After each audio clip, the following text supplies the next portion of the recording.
Do you leak every time you cough, sneeze, or God forbid you have to jump? How about holding back when you want to laugh hard without a pad? Or do you have to avoid playing tag with your kids or grandkids because you can't run? Or do sudden movements without getting soaking wet? If so, then listen to this. There have been times in my life when I laid in bed wondering, why can't I move without my bladder leaking? God forbid I would have to spread my legs apart and speak or shout at the same time. I would be leaking like a faucet. I used to be active, going hiking, running, dancing, biking, but I couldn't anymore because I would leak. And even though I used a pad, my back, hips, or shoulders would end up hurting anyway. And so I would just bail or any activity that used to keep me fit or just give me some peace of mind. If this sounds familiar to you, then I have good news for you because I'm leak free as I'm standing here in front of you without ever doing Kegels, Botox, undergoing invasive surgery, or other invasive procedures like cystoscopy. And if I can go from wetting my panties to being leak free without surgery, so can you. My name is Iveta, and I specialize in helping active women stop leaking when they sneeze, cough, or lift something heavy so that they can keep on laughing out loud, hiking, running with their kids, or even grandkids without wetting their panties, even when pelvic floor therapy has failed them. Now, how is it that so many women in the world are going through life without worrying about leaking while your bladder has controlled your life for the past I don't know how many years? The real reason why you're struggling with leaking has nothing to do with the bladder and not even with the pelvic floor. Shocking, right? So let me explain the two biggest mistakes doctors make when you see them for incontinence. What it takes to fix your leaking, actually. Hint, it has nothing to do with your bladder or even the pelvic floor. And finally, why women don't see results in pelvic floor therapy or rehab despite doing those recommended exercises. Start with the biggest mistakes. When you find out that you're leaking or something is not quite right with the bladder, typically you would go see a urologist or OBGYN, and they would start poking around the bladder, examining how much urine it can hold, if you are able to pee everything out or you retain urine, and so on. In other words, it's all about the bladder or the urethra that they're focusing on.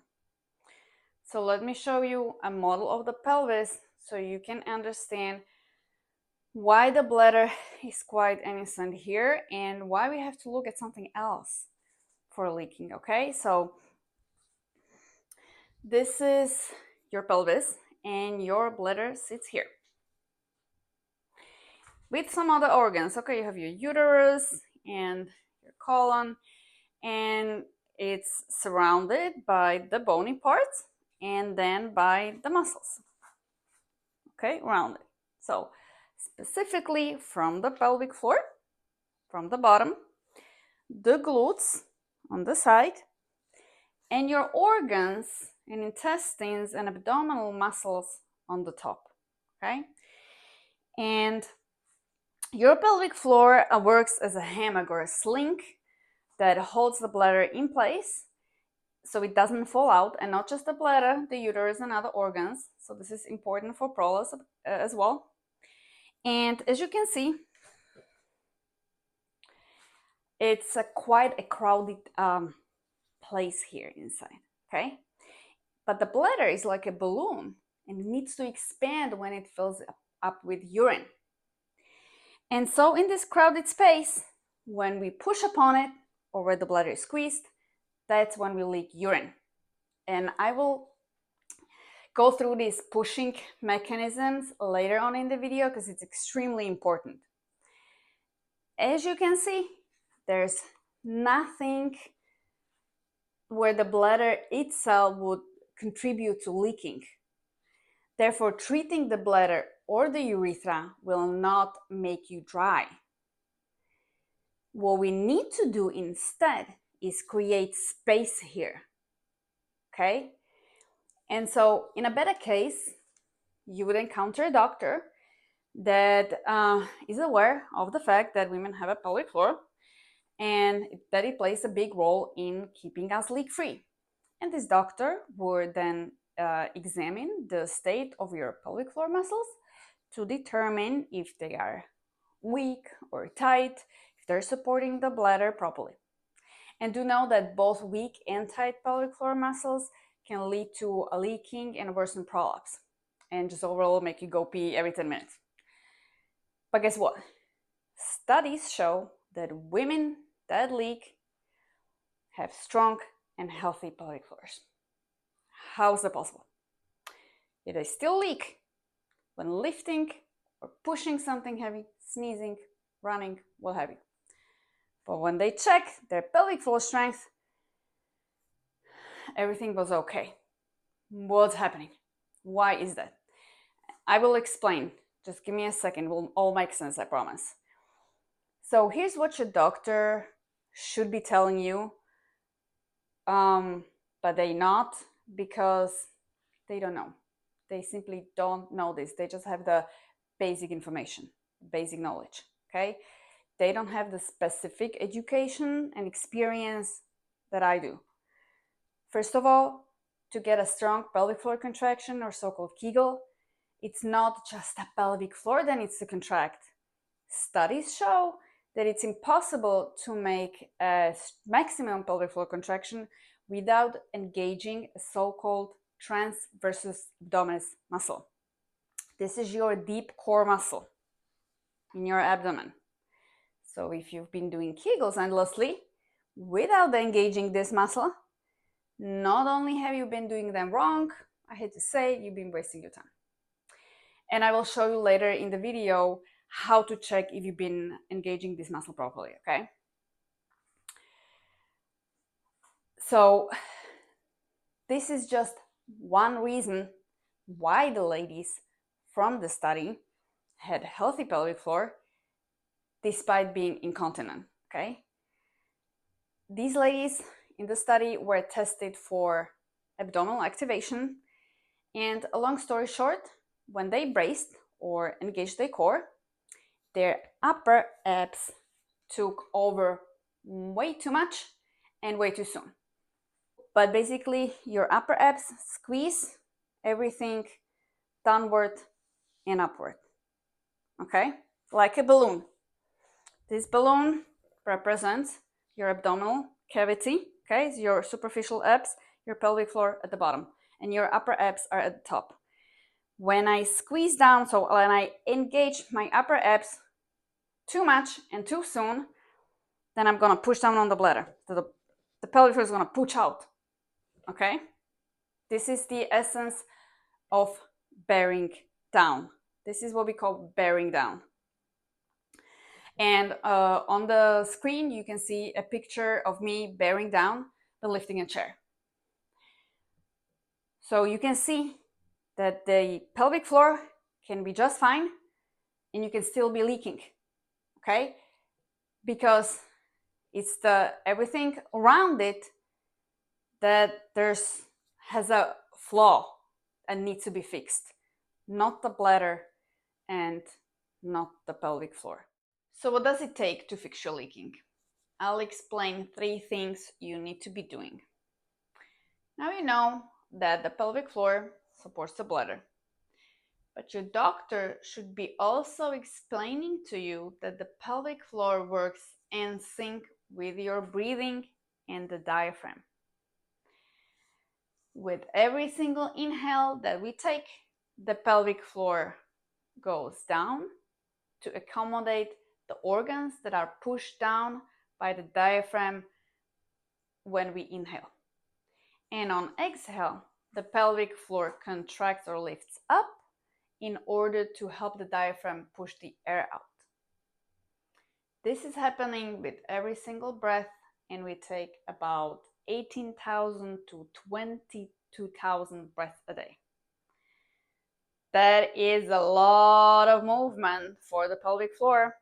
18,000 to 22,000 breaths a day. So this is what keeps your pelvic floor healthy, essentially, and strong. So when this mechanics gets distorted or broken, that's when trouble comes. However, these changes are gradual and slow, and so they're not easily recognizable. And so if you were dry for years and suddenly started leaking here and there, do know that your pelvic floor started to be out of order already some time ago. So tip number 1 for you, restore this diaphragmatic breathing so your pelvic floor can get the right amount of strong and fitness to support your bladder.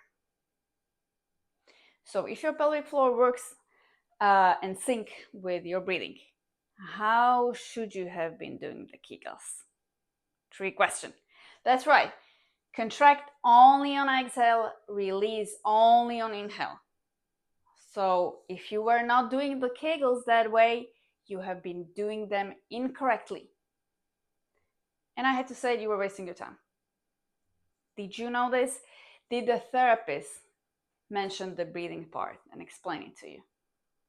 When I went to my pelvic floor therapist in California, in Kaiser, she told me to pretend to hold a pee or gas or something like that, and went on to explain how many reps I should start with and then progress and so on. And that was it. A pelvic floor therapist. Imagine that. A pelvic floor therapist had no idea about the breathing part. So how can you navigate through a pelvic floor dysfunction when the providers you put your trust in don't have sufficient education? They know the bare basics.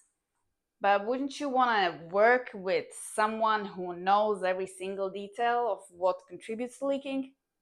You deserve to work with someone who understands the ins and outs of leaking and knows how it feels when your bladder empties unexpected, when you slide down the kiddie slide in the playground and now you have to walk through San Francisco with wet pants. Yours truly. But back to breathing. In order to have a happy pelvic floor, we need to have this diaphragmatic breathing that reaches the pelvic floor. And not shallow breathing and not belly breathing. Okay? So what is shallow breathing? Shallow breathing is when you inhale into your chest and your shoulders start to raise.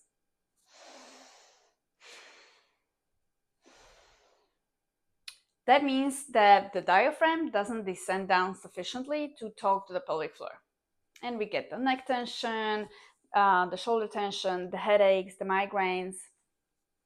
And then belly breathing is when most of the air goes into your belly. That means that your back is tight and you don't have this great 360-degree expansion like the balloon. Let me show you. So like the balloon, when your back is tight and your sides are tight as well, when you inhale, the air inhale goes into the belly and it goes to the front and to down on the pelvic floor. Okay, so you're essentially putting pressure on the bladder and the pelvic floor. And so that means that your TAs or the transversus doesn't support the pelvis and doesn't support the spine. So this leads to all sorts of things like back pain, hip pain, shoulder pain, and so on.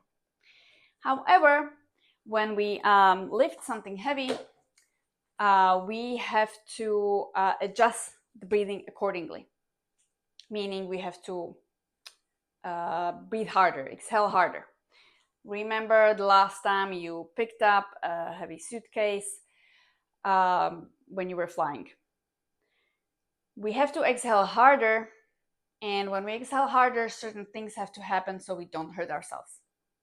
And by the way, sneezing, laughing, coughing are also hard exhales.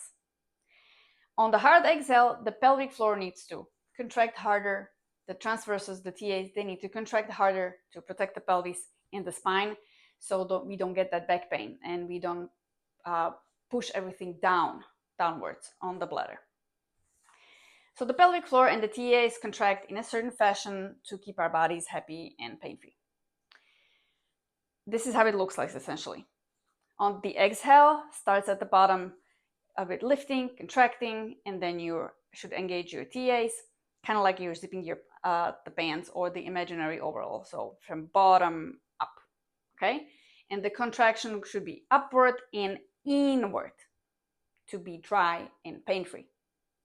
So is this happening when you cough, sneeze, or laugh, or you jump, or you push a stroller, or you lift that heavy box of beers from Costco? This is how you can check right now. Put one arm just below, one palm just below your ribs, and one palm on the navel, below the navel, just above the pubic bone. And now do a fake cough or sneeze or fake laugh. Check now which hand starts to move first, upper or the bottom. Which direction does your bottom hand move, outward or inward? If your bottom hand moves last and in an outward and downward fashion, it means you are what we call bearing down on the pelvic floor. If your upper hand moves first, that means you're squeezing your torso like that balloon, and that makes everything push down. Let me show you. This is your pelvic floor. These would be your upper abs, your lower TAs. When I exhale, squeezing my upper abs first, then I'm putting pressure down.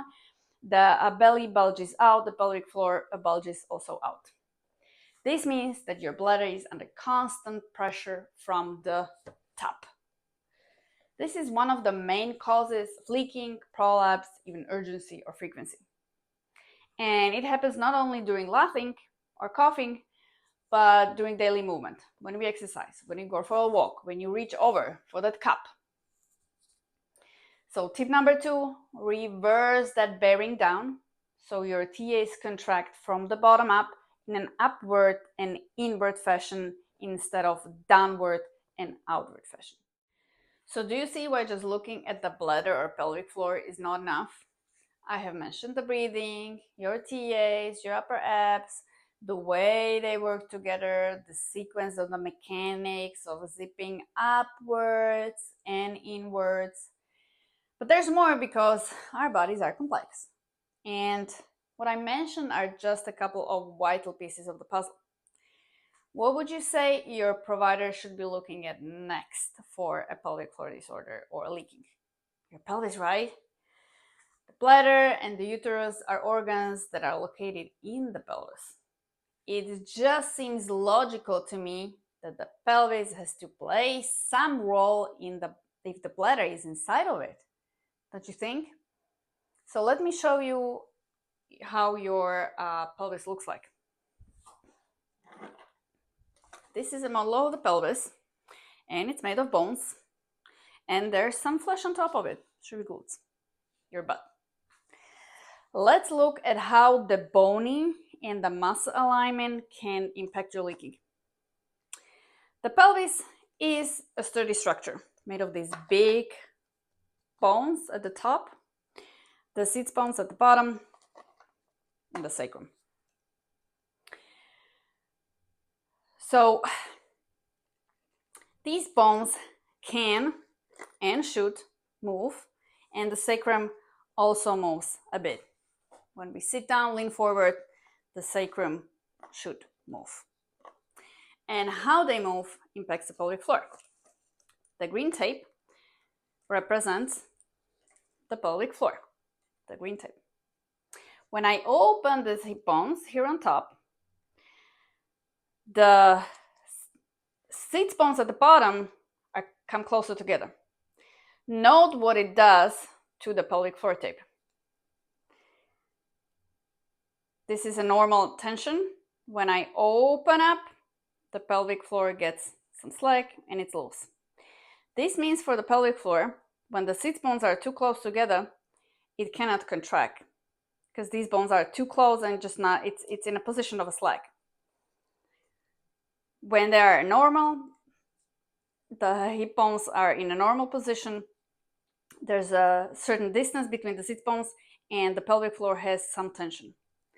So this could be also the reason why when you're doing Kegels, many women just like don't feel what they're doing. Like, they're trying to bust the move. Like, am I doing it or not? The pelvic floor cannot contract if the sit bones are too close together, very simply put. And so when you jump, round, downhill, bike, or sneeze, if this is your situation, the pelvic floor cannot contract sufficiently or fast enough to hold the bladder and the uterus in place. So you will be leaking and your prolapse will feel worse. And by the way, everything I mentioned in this video is valid for prolapse as well. We don't want to develop prolapse as we age, do we? According to a study in the US population in 2023, an estimated 41% of women aged 50 to 79 years old had some degree of a prolapse, and 30% some sort of a pelvic floor dysfunction. Think about those numbers. Almost a half of the women. That's every other woman, or every third woman if you want. You don't want to be a part of that statistics, do you? Things will not get better for us as we age. As we age, estrogen levels decrease, making the tissues weaker and less supple. So the more you wait and hesitate, the more difficult it will be and the longer it will take to get stronger and fix all these imbalances. We want to focus on managing the menopause symptoms when we get there, not on the prolapse or the pelvic floor dysfunction. Will you have enough energy to exercise and see doctors when you're struggling with fatigue and hot flashes? I won't.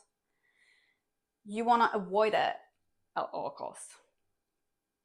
By the way, menopause starts around the age 50, but the changes that lead to menopause, what we call perimenopause, start happening as soon as 7 years prior. So if you're in your 40s, time is not on your side. Now going back to the pelvis, let's look at the muscles now, at the musculature of the pelvis. We have these big glute muscles. That's the glute maximus that attach also to the pelvic floor and support the pelvis. You can't stop leaking without having strong glutes. They help us walk, sit down, pick up things from the floor. It's all glutes. Women who leak will have some imbalance in the gluteal region, either weak glutes or too tight, especially here at the bottom, or there's just something wrong with the mechanics of these movements, how they squat, hip hinge, so lean forward, pick up things from the floor, sit down in a chair. If your glute max, this big muscle, is weak, something will need to take over and compensate for that absence of a worker, right? And it may be the pelvic floor that overworks and gets tight because it's a small muscle as opposed to this huge glute max. The smaller muscles at the bottom of your tush are called deep hip rotators. Or then also your low back can take over and then alter just how we move, okay? In absence of your glute max working. So you can see people overarching their back, rounding their back. Feet turn out when they squat down. So tip number 3 for you, get your glutes on board. Don't let the piriformices or obturators, the deep hip rotators, take over because they will alter the way you move and impact the bladder pelvic floor. So if you're tucking your bum, overarching your back, or rounding your back on a daily basis, you are hurting your pelvic floor and missing out on keeping yourself strong. How many times a day do you sit down in a chair? At least 3 times for breakfast, lunch, and dinner. At least 10 times to sit on the toilet, but probably more. That's at least 10 to 15 squat repetitions minimum that you do. And you can use this to either strengthen your body or hurt your body. Now, we said before we need to create space in the pelvic area, right? For the bladder when it expands with urine, do you remember? The easy way to do that is by squeezing something between your knees to engage the adductors, the inner thighs, because they open up the space between your glutes when you engage your adductors, okay? Contrary to most exercises that you see, someone with a band around their knees, how many times have you seen that? These are not good for you, especially if you're on the tight side, if you're a butt clencher, if you have a flat butt, if you have any piriformis issues, any obturator issues.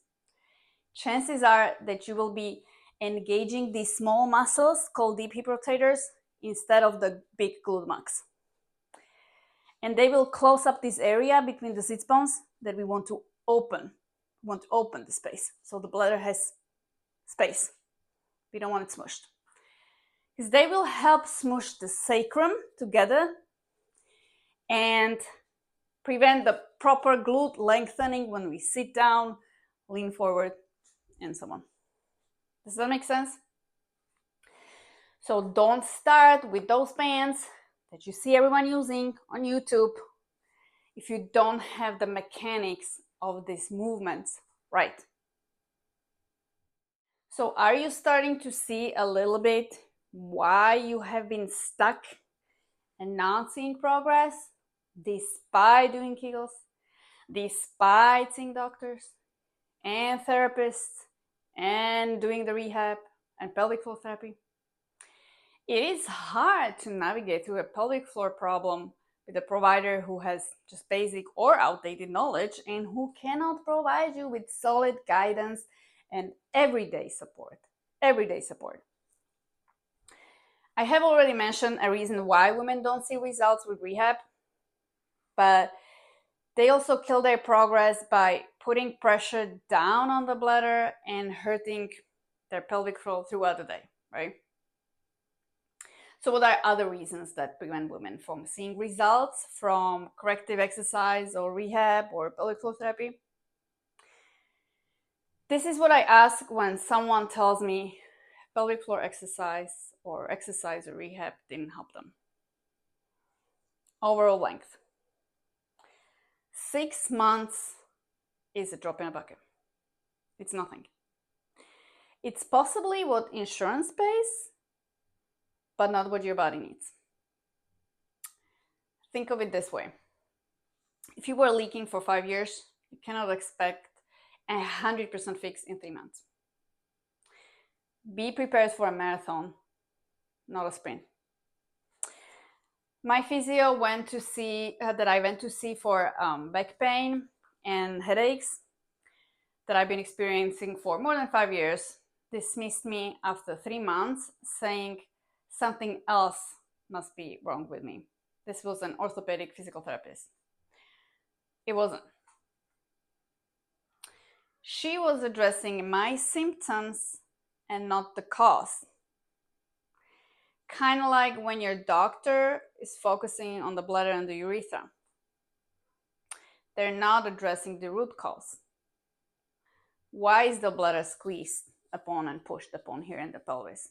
Why is your pelvic floor not supporting the rest of the body, or why is it not supported by the rest of the body? Plus, then it turns out that I was doing her exercises wrong at home, and so I wasn't seeing the results. I wasn't progressing. And this is extremely important. Extremely important. Number 2, exercise form or how you perform the exercise is vital if you want to progress as fast as you can. When my clients post videos of how they do a certain move from my video library, 90% of them are doing it wrong. And I see this all the time. They either start with the wrong setup, so everything goes just south from there, or their body is not able to do that move at that point of time, so they need some other cue or a prop or a modification to be able to get the maximum benefit out of the movement. It's like, have you ever been explained an exercise or watched a video on internet and then went home to do it and you were surprised that it felt differently, wondering if you were supposed to feel that way and how is it supposed to be working? Are you doing it correct or not? It's kind of like that. So if you go to a physical therapist, a pelvic floor physio, and exercise in an office setting, it's going to be quite different at your home or gym because you will have different props, different environment, different surface, and so on. Everything will be different. So it will be quite easy for you to diverge from the correct form, even though you have it on a paper, you have the instructions on a paper with pictures. I learned this during my own rehab when I exercised diligently for 1 year with limited results until I sent my first video to my therapist. Therefore, I have my clients send me the videos of all the exercises they do as frequently as they can, so they do not waste their time. Don't repeat the same mistakes that I did. Don't lose that 1 year. Number 3, intensity. Did you progress to an intermediate or advanced version of an exercise? Or are you stuck doing the same boring breathing exercises and side-lying breathing over and over? We can't expect different results from doing the same thing over and over, can we? Our muscles and tissues need a certain intensity, or what we call progressive overload, which is just a fancy expression for getting stronger step by step. You need to start progressing from breathing exercises and bridges to elevated planks, deadlift, squats using dumbbells, especially if weakness is your problem. If your TAs, glutes, or adductors are weak, you will need to achieve a certain level of strength so that the TAs are strong enough to activate faster than those upper abs, as you saw before, to prevent that pushing down effect. Then you will leak only with every second or every third or fourth sneeze. You will leak only after a week of intense coughing, and you will be able to do light cardio for a few minutes or start running.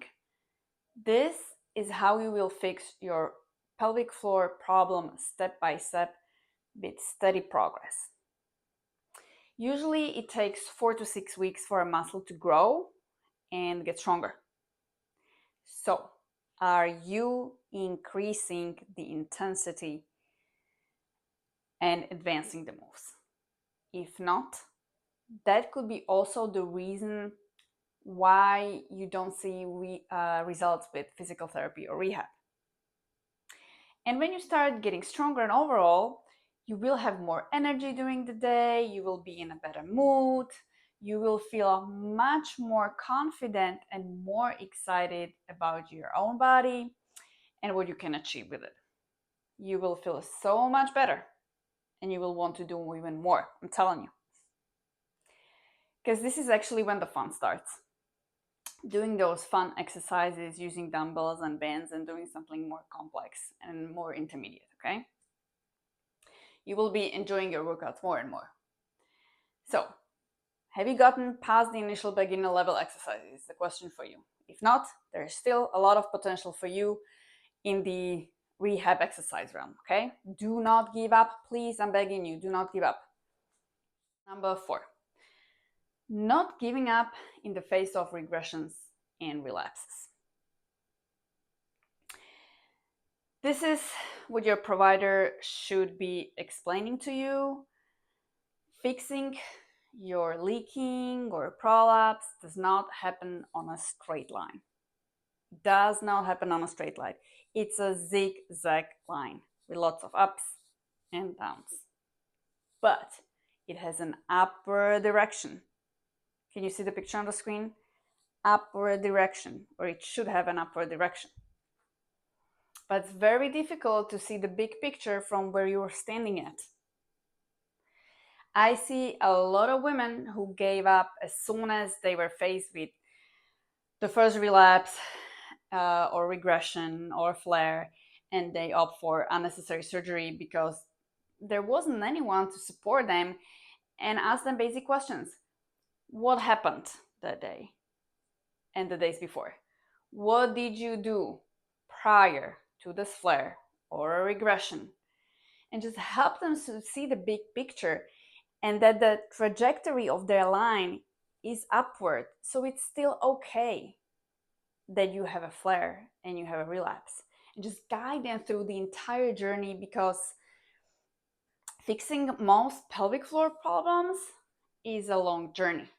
It is a marathon, not a sprint. Do not focus on the end goal. Focus on the journey. This is very important. It will help you enjoy the journey. Don't focus on the goal, on the journey, okay? And the road can be long and windy. And if you don't have someone who has experience with the entire journey, then you just made up feeling lost, unheard, questions whirling in your head that you can get answers to, frustrated, defeated, or feel like there's no happy solution to this problem. Number 5, posture and how we stand plays a bigger role in controlling the bladder than we think. I see often that women exercise diligently, but they still see limited results. So I asked them to send me a picture of their posture. And on the screen, you will see 2 examples. One is me, and you can see I have an arch in my low back, rounded shoulders, and a forward-headed posture. In this picture, my TAs are deactivated. They will not fire on time. My back is super tight, and I will not be able to breathe diaphragmatically. There is a high chance that I would leak after like a powerful sneeze or several sneezes, and definitely I would have a low back pain after like a 30-minute or 1-hour hike, possibly also leading to a headache. On the other picture, you can see this person leaning forward excessively, sort of like hanging in her hips. And to compensate for her hips being forward, she's leaning back and loading her spine and discs. Ouch. Not good for your discs and vertebrae. Then you can see her flat butt, which means her glutes are off. She is clenching or gripping her lower glutes to provide some stability for her pelvis. And her TAs are off, and she has back pelvic floor tightness, but front pelvic floor weakness because of the TAs off. Both examples are very common compensation patterns. So now, if this person lifts a heavy grocery bag, pushes, or pulls something heavy, sits down in a chair with a tucked bum, round back, because the sacrum is stuck and cannot open the space between the sit bones. Or you just reach up to get that crock pot. With either of those postures that I just described, then you'll be putting pressure on the bladder, smooshing the organs more in the pelvis, hello prolapse, and just putting your entire body into imbalance. And then this, you sneeze, cough, or laugh, or just make a sudden movement, and bam, you leak. No surprises there, at least for me. I see this on everyday basis just by looking at someone's posture or how they move, squat, lean forward, and so on. I hope you see now why you may be stuck with a pelvic floor problem. There is a lot more to leaking and pelvic floor issues than your doctor ever explained to you. It's not just about a list of generic exercises that your therapist hands you to do at home on your own. It's not about the bladder, and it's not even about the pelvic floor. If it was that simple, leaking wouldn't be an issue. You wouldn't be here trying to find a solution after already seeing so many doctors and therapists. And I wouldn't be here explaining this to you. But there is hope because you have just heard the biggest mistakes women and doctors do, so you can avoid them. You understand that your breathing, your TAs, your glutes, and your posture are extremely important. And that your posture and dysfunctional movement during the day, you know this, can totally kill your progress. And hopefully you realize that fixing leaking, prolapse, and getting control of your bladder requires a whole body approach, a holistic whole body approach. And that it is a long journey with ups and downs, but it is absolutely doable with the right support.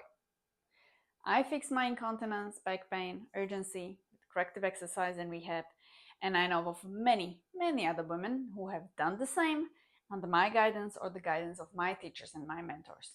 So can you? You can absolutely do it. I believe in you. I made it my mission to help women transform their pelvic floor so they don't have to resign their jobs like I had to, because I was dysfunctional and I was doing every mistake I could and I was out there all alone. So if you are fed up with how your bladder is limiting your life, or you want to stop relying on Botox, surgery, pads, what have you, and you are ready to move the needle, you can just simply book a call with me.